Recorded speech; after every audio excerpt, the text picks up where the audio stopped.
नमस्ते, मैं आपका श्रीमान आर गुरु हूँ। आज मैं महान राजा विक्रमादित्य के बारे में बात करूंगा। चलो वीडियो स्टार्ट करेंगे और शुरुआत करने से पहले मेरे चैनल को सब्सक्राइब करें और बेल आइकन प्रेस करें। चलो शुरू करेंगे। राजा विक्रमादित्य प्राचीन भारत के एक महान और ऐतिहासिक राजा थे, जिनका नाम भारतीय इतिहास और लोक कथाओं में सुनहरे अक्षरों में दर्ज है। उनका शासन काल लगभग पहली शताब्दी ईसा पूर्व से जुड़ा माना जाता है। राजा विक्रमादित्य को उनके न्यायप्रिय स्वभाव, प्रजा की भलाई के लिए किए गए कार्यों और अद्भुत बुद्धिमत्ता के लिए जाना जाता है। प्रमुख विशेषताएं: 1. विक्रम संवत की स्थापना। राजा विक्रमादित्य ने शक साम्राज्य को पराजित करने के बाद विक्रम संवत नामक भारतीय कालगणना की शुरुआत की। यह संवत आज भी भारत में प्रचलित है। 2.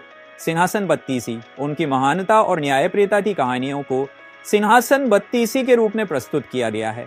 इन कहानियों में उनके ज्ञान, साहस और न्याय के अद्भुत उदाहरण मिलते हैं। 3. वैदिक और सांस्कृतिक पुनर्जागरण। विक्रमादित्य के समय में कला, साहित्य और संस्कृति का बड़ा विकास हुआ।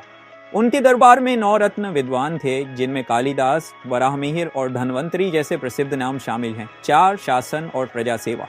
राजा विक्रमादित्य को अपनी प्रजा की सुख सुविधाओं का ध्यान रखने वाला और न्यायप्रिय शासक माना जाता था। उनकी नेतृत्व क्षमता और युद्ध कौशल अद्वितीय थे। लोकप्रियता। राजा विक्रमादित्य का नाम भारतीय लोक कथाओं, काव्य और इतिहास में एक आदर्श राजा के रूप में लिया जाता है। उनकी वीरता, धर्मनिष्ठा और बुद्धिमत्ता ने उन्हें अमर बना दिया। राजा विक्रमादित्य भारतीय इतिहास के उन महान नायकों में से एक हैं, जिनकी गाथाएं आज भी प्रेरणा स्रोत हैं। राजा विक्रमादित्य की कहानियां भारतीय लोक कथाओं और साहित्य में बहुत प्रसिद्ध हैं। उनकी बुद्धिमानी, साहस और न्यायप्रियता को दर्शाने वाली कहानियां सिंहासन बत्तीसी और बेताल पच्चीसी में विशेष रूप से उल्लेखित हैं। यहाँ उनकी कुछ प्रमुख कहानियां प्रस्तुत हैं। 1. सिंहासन बत्तीसी की कथा सारांश। राजा विक्रमादित्य का सिंहासन अद्भुत शक्तियों से भरा हुआ था। यह सिंहासन 32 मूर्तियों से सुशोभित था और प्रत्येक पुतली राजा विक्रमादित्य की महानता का वर्णन करती थी। जब राजा भोज इस सिंहासन पर बैठने का प्रयास करते हैं तो पुतलियां उन्हें रोक देती हैं और विक्रमादित्य की न्यायप्रियता, वीरता और सद्गुणों की कहानियां सुनाती हैं। इनमें उनकी बहादुरी, बुद्धिमानी और प्रजा के प्रति प्रेम को दर्शाया गया। एक कहानी। एक दिन राजा विक्रमादित्य ने एक विवादित भूमि के मामले में न्याय करना था। दोनों पक्ष अपने अपने तर्क दे रहे थे। विक्रमादित्य ने एक चतुराई भरा निर्णय किया। उन्होंने भूमि को हल चलाने को कहा और हल चलाते समय जो भूमि पर हल का निशान न छोड़े, वह भूमि असली मालिक की होगी। इस निर्णय से सच्चाई सामने आई और विक्रमादित्य ने न्याय किया। 2. बेताल पच्चीसी की कहानियां सारांश। बेताल पच्चीसी में राजा विक्रमादित्य और एक रहस्यमयी बेताल भूत की कहानियां शामिल हैं। बेताल विक्रमादित्य से हर बार एक पहेली पूछता है। यदि राजा सही उत्तर देता है तो बेताल पेड़ पर लौट जाता है। यदि राजा उत्तर नहीं देता या गलत उत्तर देता है तो बेताल राजा का वध कर देता है। एक कहानी। राजा विक्रमादित्य ने बेताल को पकड़ने के लिए पेड़ से उतारा। रास्ते में बेताल ने पूछा। एक राजा के 3 पुत्र थे। राजा ने अपनी मृत्यु के बाद राज्य का उत्तराधिकारी चुनने के लिए एक चुनौती रखी।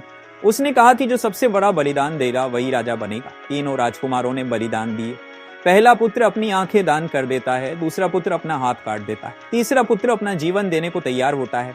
राजा विक्रमादित्य से बेताल ने पूछा, बताओ इनमें से सबसे बड़ा बलिदान किसका था?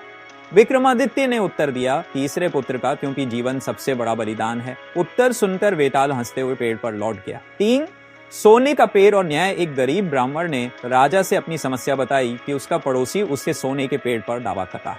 राजा ने पेड़ की जड़ों की जांच करने का आदेश दिया। जांच में पता चला कि जड़ें ब्राह्मण के घर की ओर हैं। राजा ने फैसला दिया कि पेड़ ब्राह्मण का है। 4. सत्यवादी व्यापारी। एक व्यापारी ने राजा विक्रमादित्य को एक अजीब तोता भेंट किया जो सत्य और झूठ का पता लगा सकता था। राजा ने इस तोते की मदद से दरबार में फैले भ्रष्टाचार को दूर किया और न्याय सुनिश्चित किया। ये कहानियां राजा विक्रमादित्य की बुद्धिमत्ता, साहस और न्यायप्रियता को दर्शाती हैं। उनकी गाथाएं आज भी प्रेरणा देती हैं और उनकी महानता का बखान करती हैं।